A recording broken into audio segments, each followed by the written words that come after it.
מכל הלילות, שבכל הלילות עד אוכלים בית ובשר, הבית ובשר, הלילה הזה.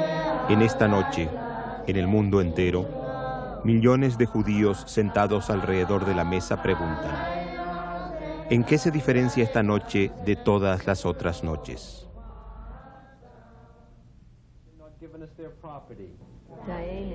En esta noche se celebra Pesaj, la Pascua.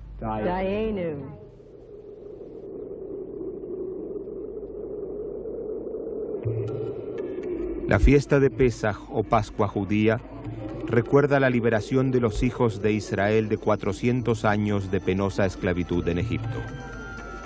El Éxodo, cuando Moisés condujo a más de 600.000 esclavos hebreos con sus escasos bienes de una tierra de idolatría al desierto del Sinaí.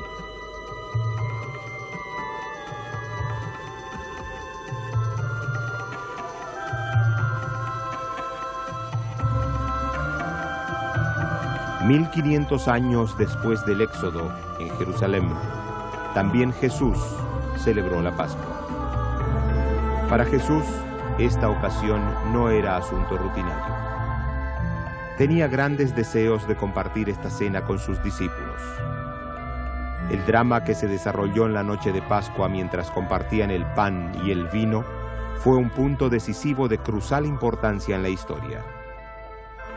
Jesús habló aquella noche en metáforas, usando símbolos que más tarde se convertirían en doctrinas de la fe cristiana.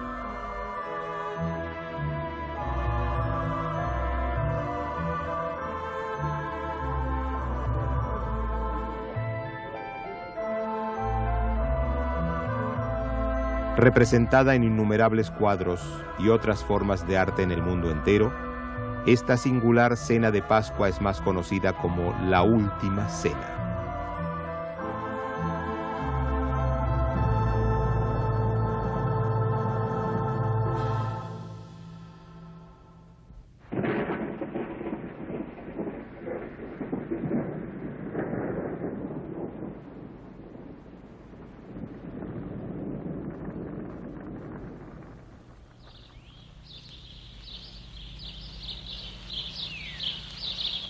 La Última Cena tiene lugar en la primavera del año 30 del siglo I, estación en que la Tierra Santa comienza a despertar de un invierno frío y gris, cuando el cauce de los ríos vuelve a llenarse con las lluvias invernales, haciendo revivir la tierra.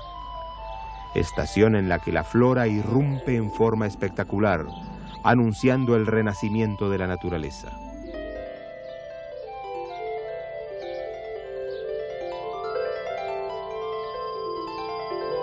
También los pájaros nos indican que ha llegado la primavera al volver, una vez más, a construir sus nidos. Los venados corretean por doquier, mostrando ufanos a los nuevos vástagos.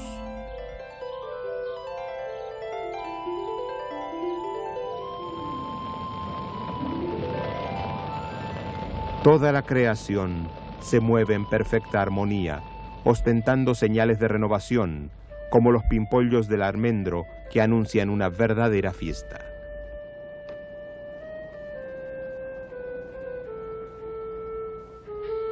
El pueblo judío también tiene sus ritos de primavera, la Pascua.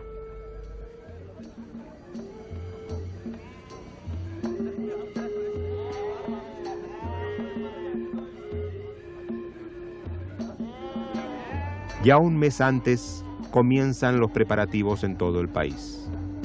Reunir suficientes provisiones, seleccionar las mejores reses de sus rebaños para el sacrificio pascual, organizarse para el largo camino a Jerusalén. Pascua es una de las 3 fiestas del calendario hebreo en el que el judío está obligado a peregrinar a la ciudad santa. Centenas de miles van a Jerusalén para unirse a sus parientes y celebrar juntos el Éxodo.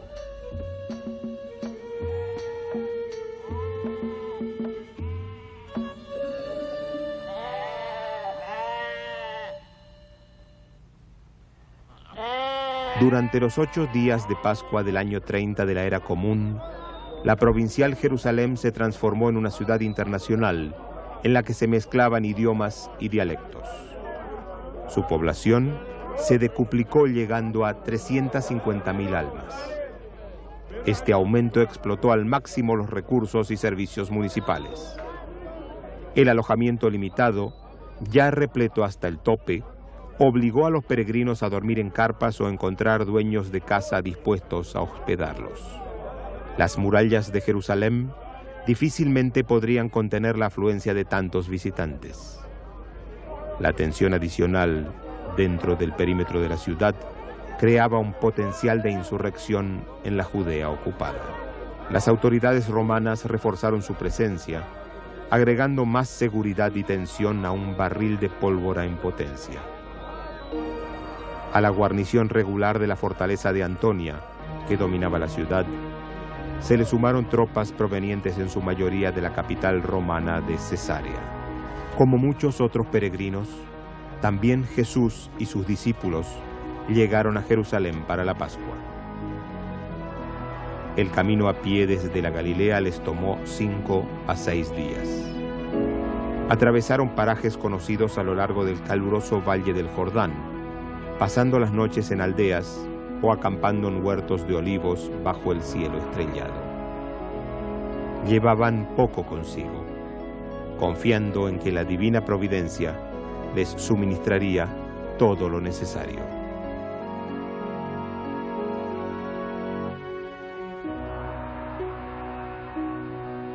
A lo largo de su recorrido, más y más personas se sentían atraídas a escuchar y seguir las enseñanzas de Jesús. Pronunciaba palabras de amor y fe que seducían a la gente. Cautivadas por sus conceptos de compasión y esperanza, las masas iban en aumento. En esta pequeña ciudad de Betania, a 7 kilómetros de Jerusalén, Jesús realizó el más grande de sus milagros, resucitando a Lázaro. Cuando montado en un potro bajó del Monte de los Olivos y entró a la ciudad, fue recibido como un rey. Una gran multitud que había llegado para la fiesta salió al encuentro del hombre que tanto se había hablado, gritando: «Hosana, Hosana, bendito el que viene en nombre del Señor».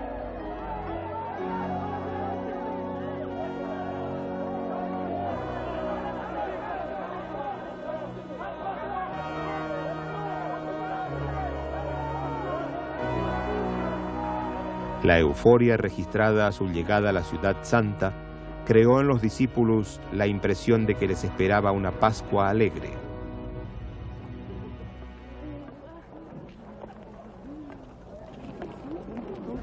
Pero en los días siguientes, los discípulos fueron testigos de una nueva fase en la vida de su maestro.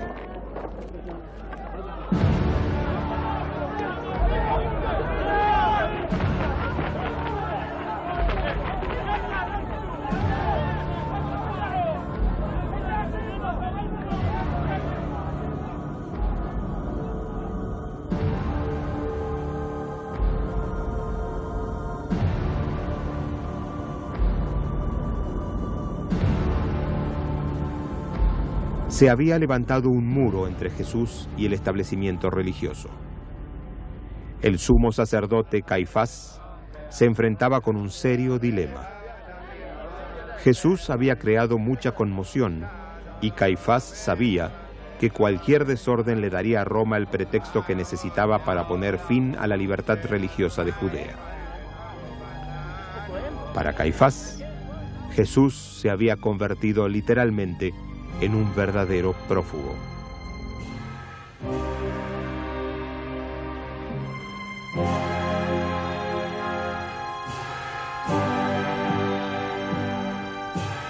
En los últimos 3 años, los discípulos habían seguido cada movimiento de Jesús. A veces lo habían visto descansando, alabando a Dios por todo lo que había hecho. Otras habían sido testigos de su dolor, afligido por las realidades de su tiempo. Los discípulos de Jesús, como así también el sumo sacerdote y los maestros de la ley, sabían lo que estaba ocurriendo ante sus propios ojos. Aunque Jesús nunca pretendió ser el Mesías, sus actos eran interpretados como tales.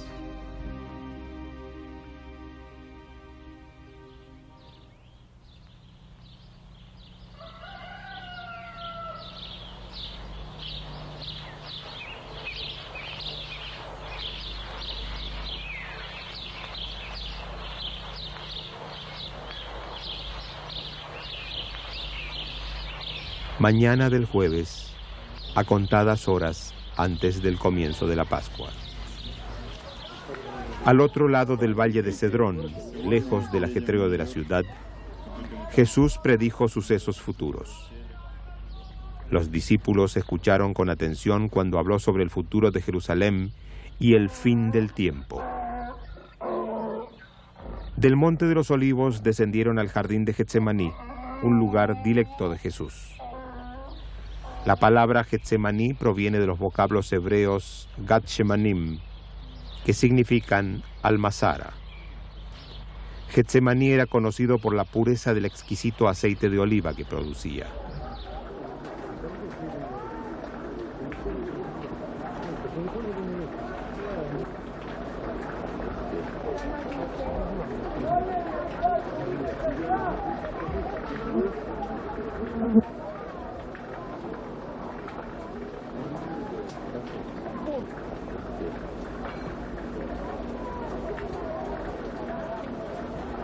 Debían ocuparse de los arreglos necesarios para la cena de Pascua.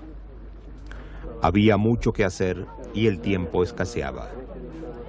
Ni siquiera habían decidido dónde participarían en la cena del Seder. Esperaban que Jesús diese las respuestas.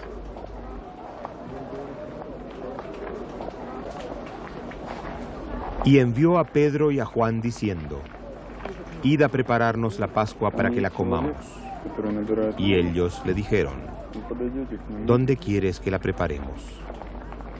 Él les dijo: «He aquí, al entrar en la ciudad, os saldrá al encuentro un hombre que lleva un cántaro de agua. Seguidle hasta la casa donde entrare y decida al padre de familia de esa casa: el maestro te dice: ¿dónde está el aposento donde he de comer la Pascua con mis discípulos? Entonces él os mostrará un gran aposento alto ya dispuesto. Preparad allí». Era ya el 14º día del mes de Nisán, exactamente el mismo día en que 1500 años antes Dios había sacado a los israelitas de Egipto con mano fuerte y brazo extendido, con gran espanto, con señales y con prodigios. La indignación de Dios hacia los egipcios fue inflexible. Vio la amarga opresión que sufrían los hijos de Israel a manos de los capataces. Oyó el lamento de las madres israelitas cuando los egipcios ahogaron a sus varones recién nacidos en las aguas del Nilo.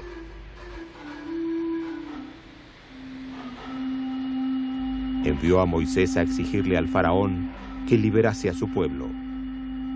Pero el faraón se negó, alegando: «No conozco al Señor».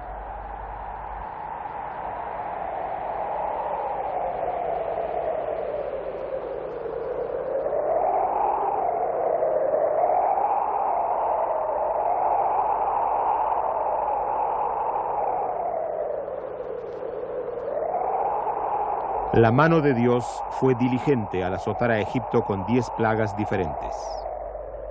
Langostas, granizo, ranas y oscuridad avisparon la tierra. Dios había advertido 10 veces al faraón haz que escuchara su voz. El faraón se negó. El Nilo, la fuente de vida de Egipto, del que depende su existencia. El 95% de la población se encontraba a lo largo de sus riberas. La primer plaga convirtió al río en sangre. fue la venganza divina contra el edicto del faraón de asesinar a los niños judíos.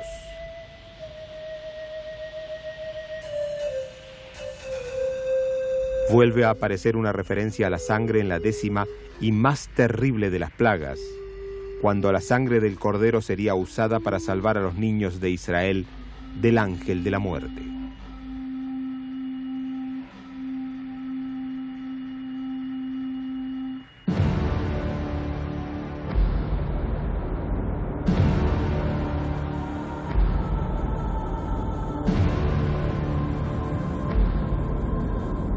Y la sangre os será por señal en las casas donde vosotros estéis. Y veré la sangre y pasaré de vosotros, y no habrá en vosotros plaga.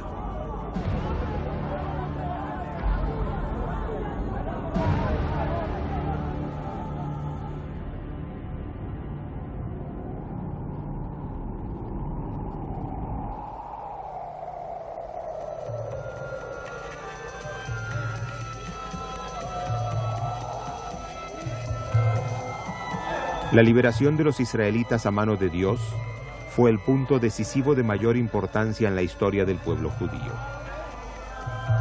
El Éxodo marcó no solo el paso de la esclavitud a la libertad, sino también la aparición de Israel como nación y el establecimiento del pacto entre Dios y su pueblo.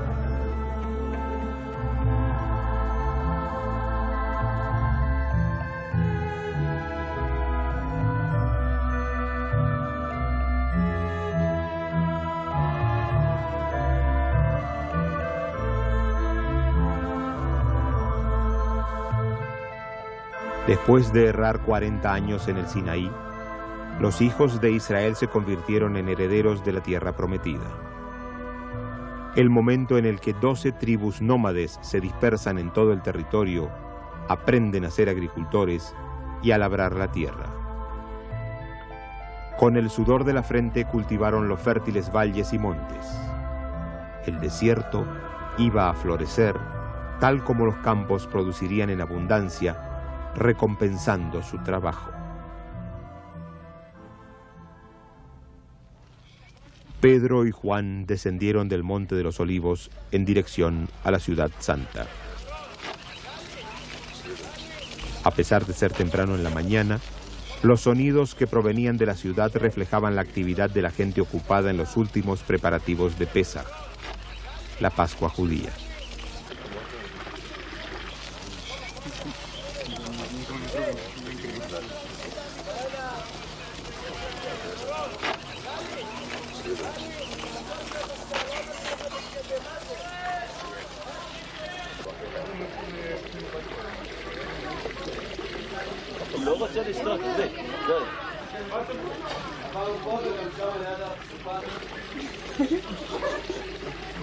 Poco después de entrar en la ciudad, encontraron al hombre que estaban buscando. El agua que había recogido era probablemente usada para las matzot, el tradicional pan sin levadura. Preparar la masa con agua pura de manantial era considerado como un acto religioso excelso. Al darse cuenta que el maestro había enviado a los 2 discípulos para buscarlo, les extendió la invitación.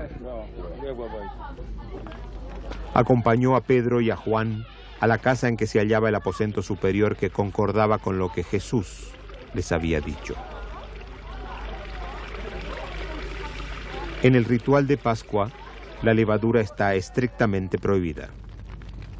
Todo alimento que contiene levadura debe ser alejado de la casa y quemado.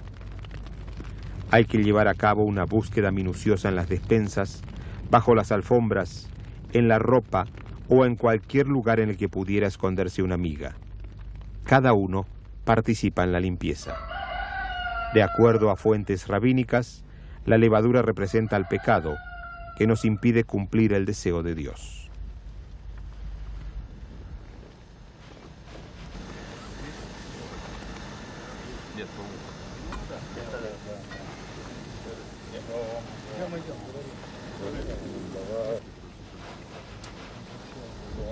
Pedro y Juan siguieron a su anfitrión a la casa. Durante la fiesta de Pesaj, los habitantes de Jerusalén acostumbraban a abrir sus casas ante desconocidos.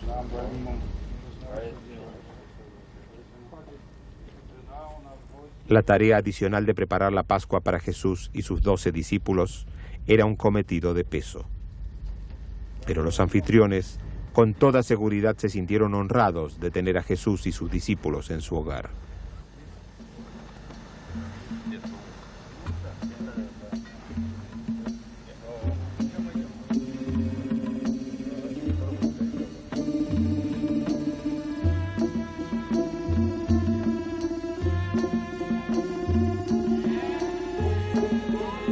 Era mediodía. Reunidos fuera de las murallas del templo había rebaños de cabras y carneros. En todos los patios de la ciudad de Jerusalén estaban preparando hornos especiales para asar los sacrificios pascuales.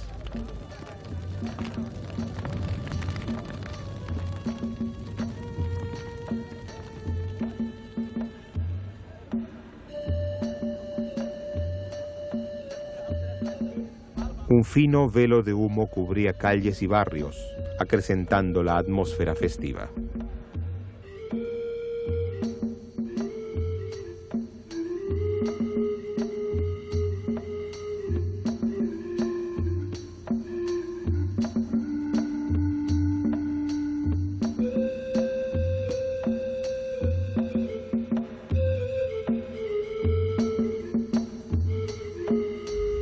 La harina especial necesaria para preparar las matzot provenía de campos de granos selectos que se cultivaban aparte.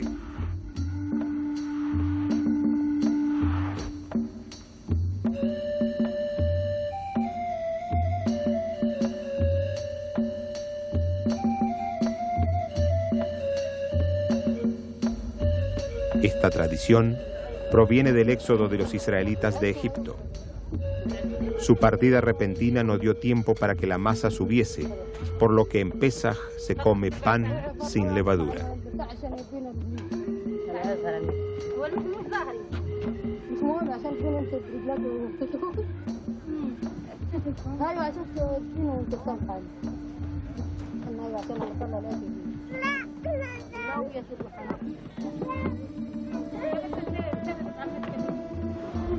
Es probable que esta haya sido la antigua forma de preparar pan sin levadura.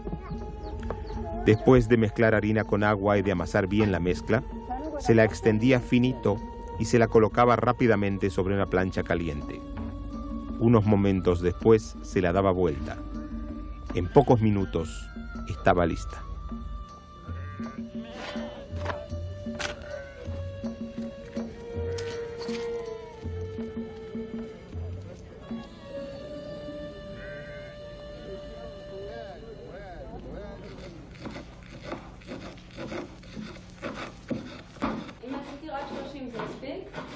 Quedaba aún mucho por hacer y el tiempo volaba. En la época de Jesús, los rabinos decretaron que todo judío debía participar en la fiesta. Quienes podían donaban dinero, frutas, verduras y cereales. 30 días antes de Pascua se había reunido y almacenado para los menesterosos todos los productos necesarios para la cena festiva.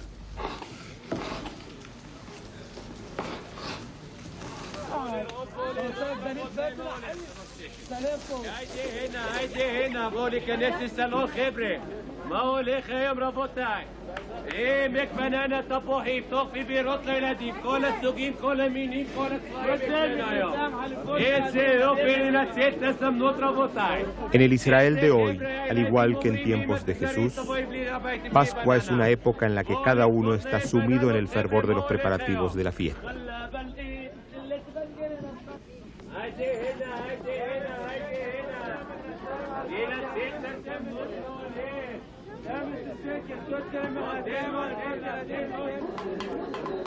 Esta cena, conocida también como Seder, que en hebreo significa orden, es considerada como una cena digna de reyes. Los campesinos traen su primera cosecha a los mercados. Las cocinas funcionan a todo vapor.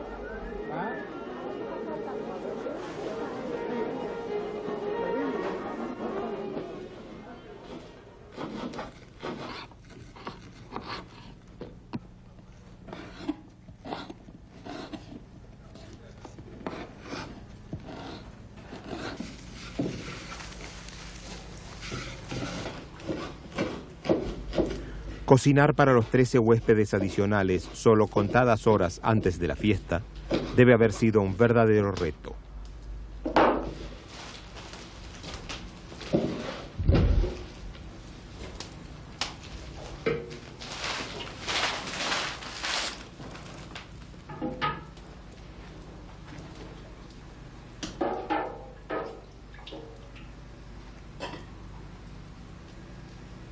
Hoy no pensaríamos dos veces en la sal de la mesa, pero en tiempos de Jesús, la sal era una mercadería rara y preciosa, de la que se dice valía su peso en oro. Felizmente el Mar Muerto estaba cerca, y la sal que proveía a precios accesibles aportaba al renombre de la cocina jerosolimitana.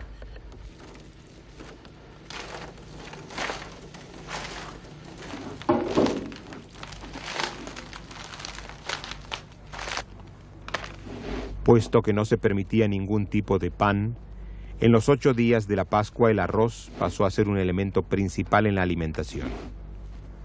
El arroz, un ramo agrícola exitoso, fue introducido a la región por Alejandro Magno en el período del Segundo Templo. El grano era cultivado en el fértil valle del Jula, al norte de la Galilea. La buena combinación de las precipitaciones pluviales con las tierras fecundas de la zona proveyó a la región de una rica fuente de ingresos.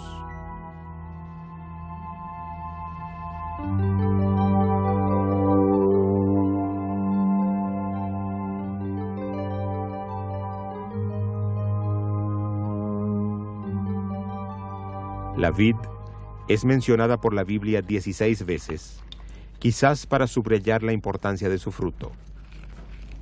También las hojas son comestibles. De hecho, uno de los platos mediterráneos más antiguos son las hojas de parra rellenas. Comentarios rabínicos describen la cocina jerosolimitana como que utiliza gran variedad de condimentos, especialmente al cocinar verduras. Se refieren a los aderezos como enmendadores de alimento, puesto que mejoran el gusto del más sencillo de los platos.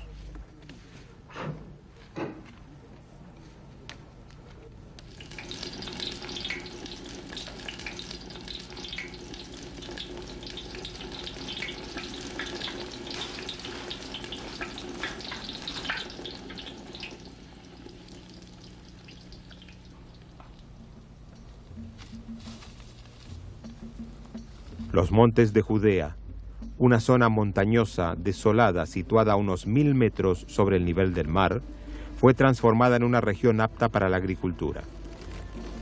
Esto se refleja en nombres como Monte de los Olivos o Betlehem, Belén en castellano, que significa Casa del Pan. Cuando los israelitas comenzaron a cultivar la tierra, fueron bendecidos con una copiosa variedad de productos agrícolas autóctonos.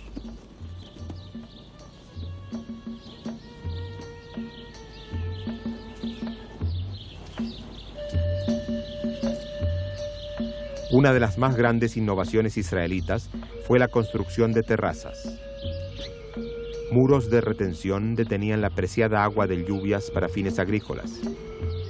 En ellas el cultivo prosperaba.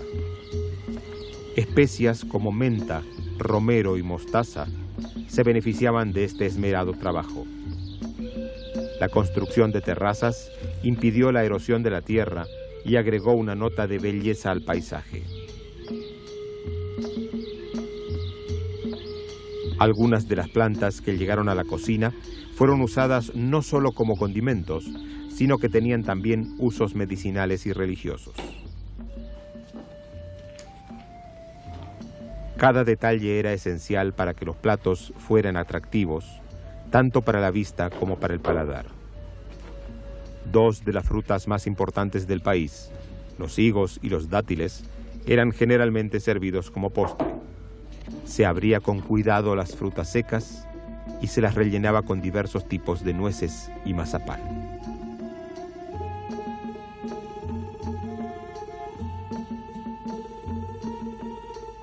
Un surtido de alimentos sabrosos compuesto por platos principales y acompañamientos, mezclas de frijoles, aceitunas cocidas, verduras rellenas, arroz y lentejas eran solo parte del menú. Se preparaba asimismo platos ceremoniales como el jaroset, una mezcla de nueces, pasas y manzana.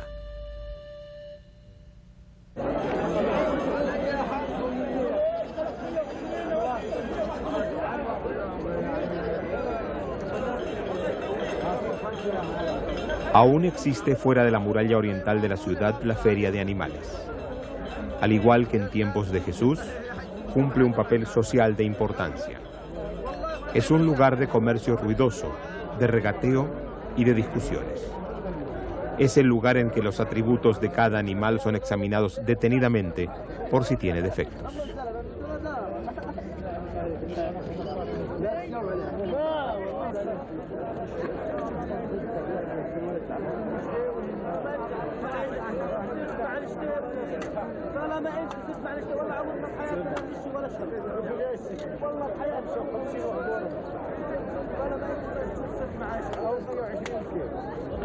Esa hubiese sido también la forma en que Pedro y Juan habrían comprado su cordero pascual.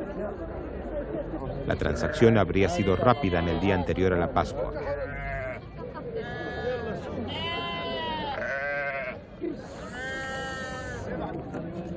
En el espacio de 3 días, había que vender más de 30.000 corderos.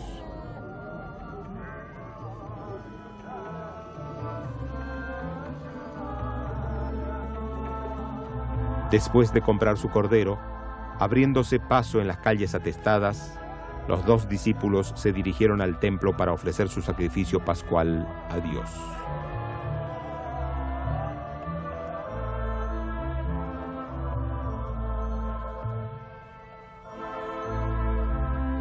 Podemos imaginar cómo habría sido este sacrificio observando los rituales de Pascua que en el monte Gerizim llevan a cabo los samaritanos de Israel.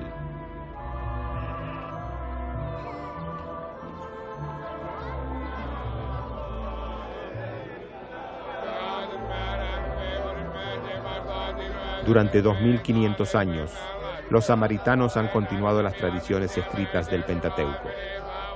Aquí se lleva a cabo hasta nuestros días el antiguo ritual de sacrificio de sangre, declarando que toda la vida le pertenece a Dios.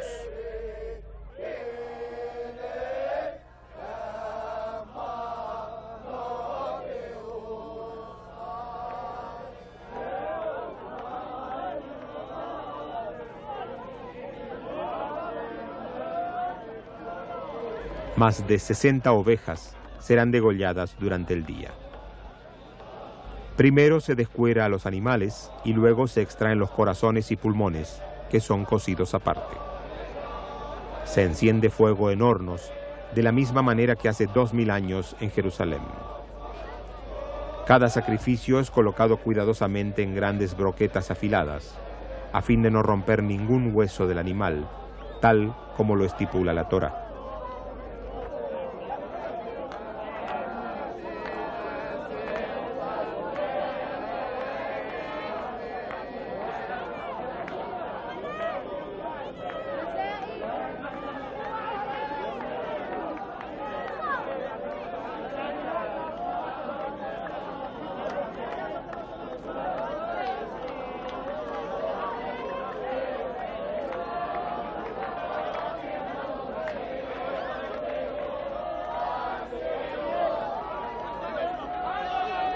El sacerdote da la señal y los corderos son introducidos a la hoguera.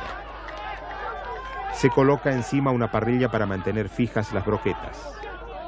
Para que la carne no se chamusque, se cubre con mantas mojadas que ahogan el fuego. Además, se coloca barro mojado encima para cortar el suministro de oxígeno y retener los jugos de la carne de cordero.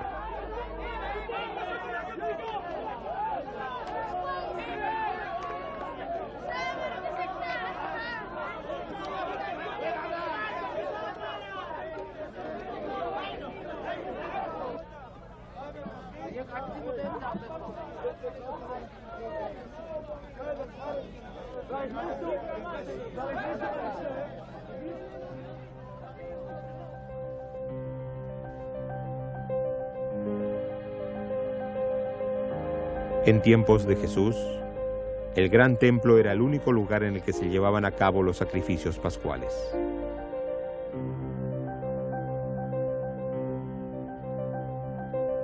Antes de entrar al recinto del templo, cada persona debía purificarse en un baño ritual llamado mikveh. Un precursor del bautismo, se consideraba que este lavado simbólico purificaba al individuo espiritualmente. Más de 70 baños rituales fueron descubiertos junto a la muralla meridional de la ciudad vieja. Luego de esta inmersión, estas gradas conducían a través de arcos al recinto sagrado.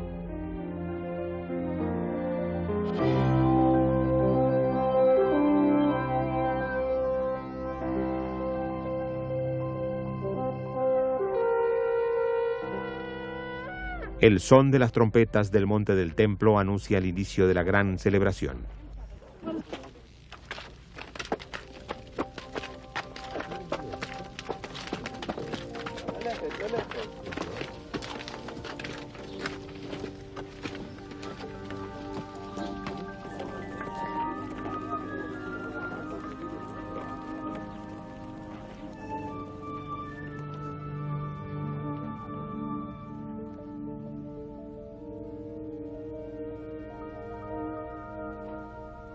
El olor a comida llenaba el ambiente. Tanto el aposento superior como la cena de la libertad estaban listos para recibir a los 13 huéspedes esperados.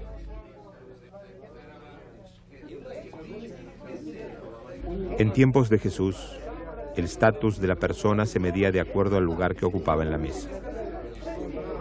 Antes de comenzar el Seder, hubo al parecer una discusión entre los discípulos. Seguramente arguyeron que mientras más cerca a Jesús estaba uno sentado, mayor era el aprecio del que gozaba por parte del Maestro. Podemos suponer que Juan y Pedro esperaban sentarse al lado de Jesús, pues él les había pedido personalmente que preparasen la Pascua.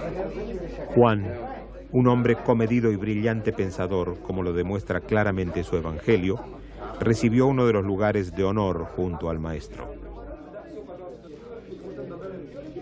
Pero la otra silla al lado de Jesús fue aparentemente adjudicada al único habitante de Judea del grupo, Judas Iscariote. Simón Pedro se sintió profundamente herido. Los discípulos eran un grupo formado por 12 personas muy diferentes que permanecieron juntas durante 3 años. Con toda seguridad, de vez en cuando había controversias y desacuerdos. Fue en esta oportunidad que Jesús decidió enseñar el principio de la humildad.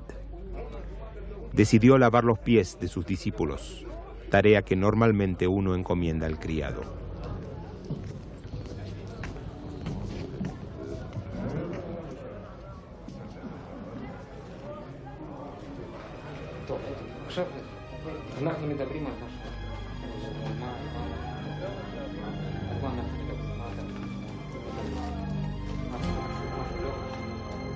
Acercándonos a Pedro, vemos qué desconcertado está. Dícele Pedro: «No me lavarás los pies jamás».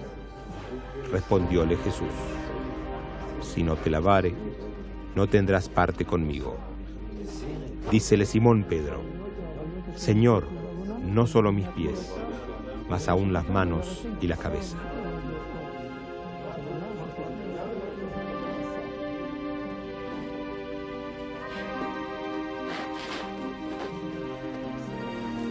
Jesús no solo enseñó la humildad, sino que lo hizo con mucha compasión.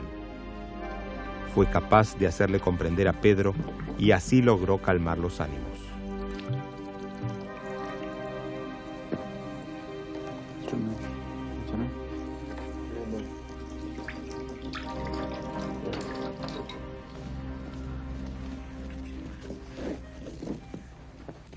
A través de los siglos, el pueblo judío ha mantenido el mismo orden tradicional que en tiempos de Jesús.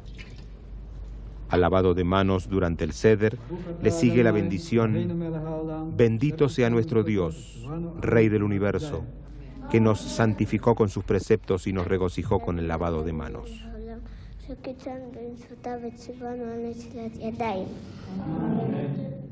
En esta noche es seriamente expresada la esperanza de que la redención del hombre. Se cree que durante el Seder, el profeta Elías puede entrar anunciando la llegada del Mesías. Por eso, además de las 4 copas del vino del ritual de Pesaj, se pone en la mesa una copa especial para él. Después del vino, se levanta la servilleta que cubre las matzot y se pronuncia una bendición a la que siguen las palabras: este es el pan de aflicción que comieron nuestros padres en la tierra de Egipto. El que tenga hambre, que venga y coma. El que necesite festejar, que venga y festeje. De las 3 matzot elevadas, se parte en 2 la del medio, se envuelve un trozo y se lo deja aparte. Es el afikoman, que luego será compartido por los comensales.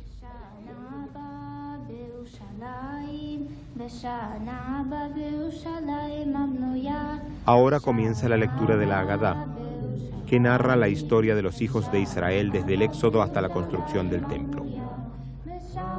El relato es contado con cantos e himnos, recalcándolo con bocados de hierbas amargas, cuando se habla de la dura vida en Egipto, o tomando vino, cuando se glorifica a Dios. Se cree que Jesús y sus discípulos celebraron el Seder en el monte Sión.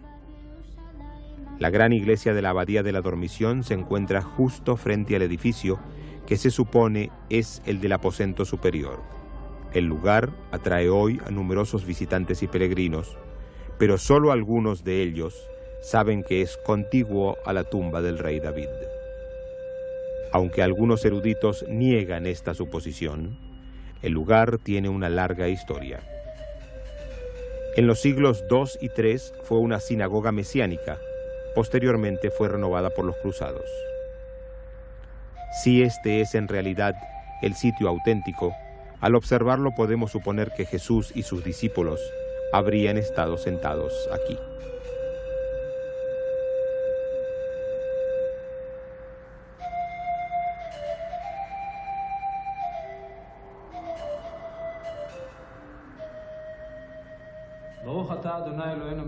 Bendito seas tú, oh Dios, nuestro Señor, Rey del universo, Creador de la fruta de la vid. Jesús comenzó con el Kiddush, la bendición festiva del primer vaso de vino de la celebración. Luego Jesús lo pasó a cada uno de sus discípulos, comenzando por Juan, que estaba sentado a su derecha. Era vino tinto, para recordar la sangre del Cordero que salvó a los hijos de Israel en Egipto. Mientras tomaban el vino, recitaban en silencio la bendición: porque nos diste con amor, oh Dios, nuestro Dios, esta fiesta de las Matzot, fiesta de nuestra liberación.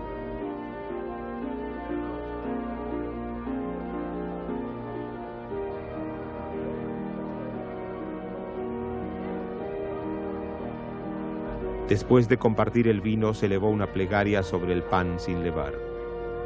Jesús levantó las matzot y alabó a Dios por proveer el buen pan de la tierra y por la alegría de poder comer matzot.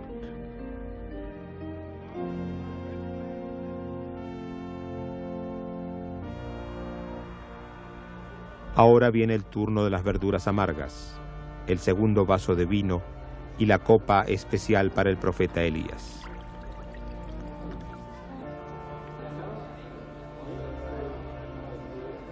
Y llega, finalmente, el momento de la comida deliciosa y el cordero pascual, preparado por Juan y Pedro. Es una ocasión alegre en que se come, se bebe, se conversa y se ríe. Mientras iban comiendo, hablaban sobre la liberación de los hijos de Israel y la alegría de ser libres. Sabían que mientras más se habla sobre la salida de Egipto, más merecedor es uno de las alabanzas.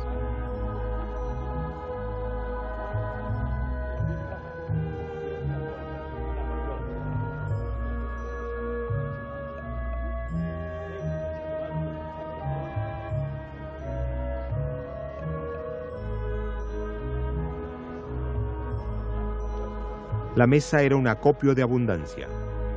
Era en verdad una cena que atraía tanto la vista como el paladar. Un banquete de reyes, y esa noche cada uno se sentía miembro de la realeza.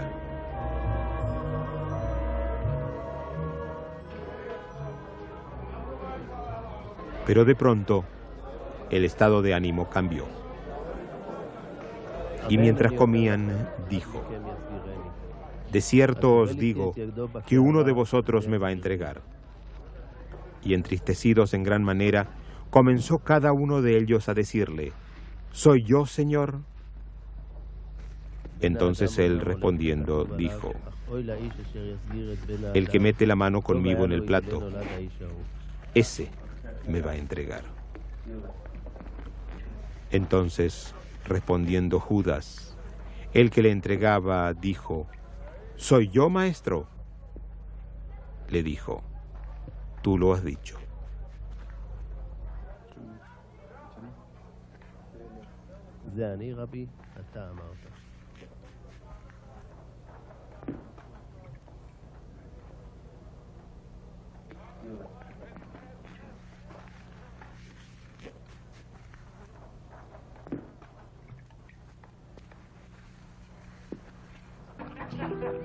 He thinks he's a king.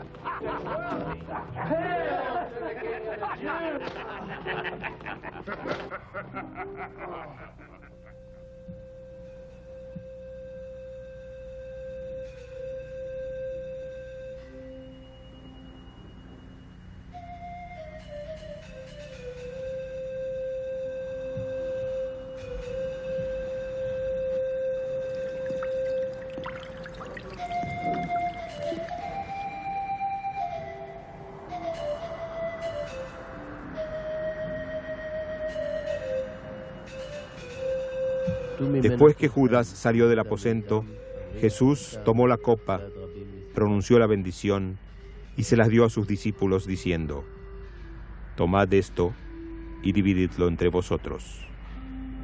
Y les dijo: esta es mi sangre del pacto que es derramada por muchos.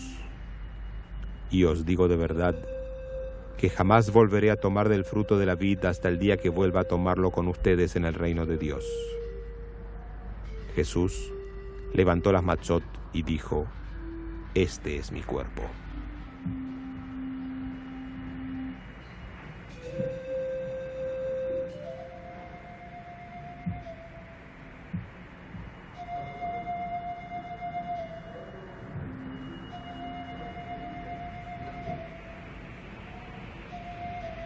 קחו ויאכלו, זה גופי.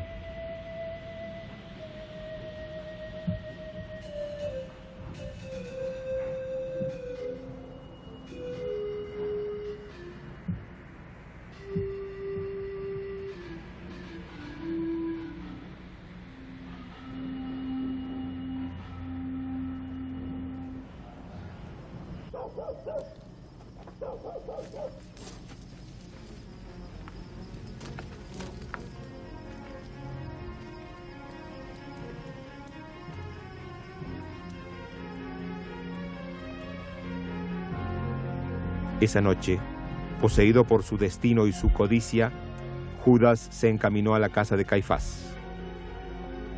Sabía que el sumo sacerdote estaría aún despierto celebrando el ceder.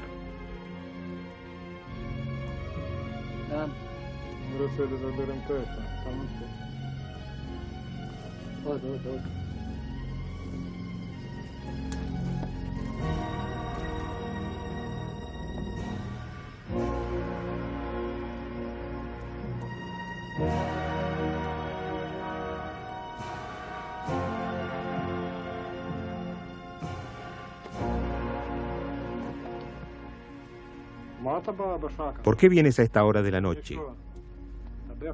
En relación a Jesús, tengo que contarte algo.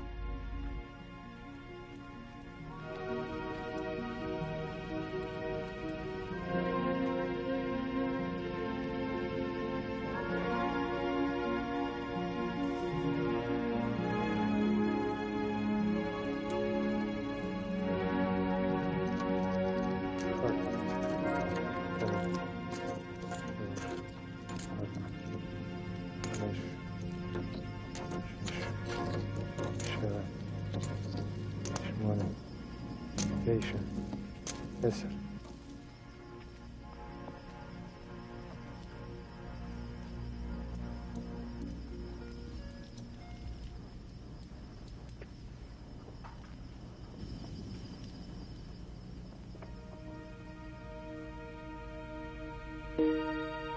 En esa noche de Pascua fueron plantadas las simientes de una nueva religión. Pan y vino se convirtieron en componentes fundamentales de la fe cristiana, la base de la ceremonia de la Eucaristía. Hoy en Jerusalén resuena en sus calles el eco de cánticos del pasado. Dentro de las murallas de esta ciudad eterna existe un mosaico de culturas, religiones e imágenes. Los peregrinos continúan llegando en búsqueda de un descubrimiento espiritual. Poco queda hoy de la Jerusalén que Jesús conoció. Pero una vez al año llena el aire el mismo fervor de los preparativos de Pascua. Es entonces cuando los sones, los aromas y los gustos sirven de constante recordatorio de aquel que compartió su última cena con su gente querida.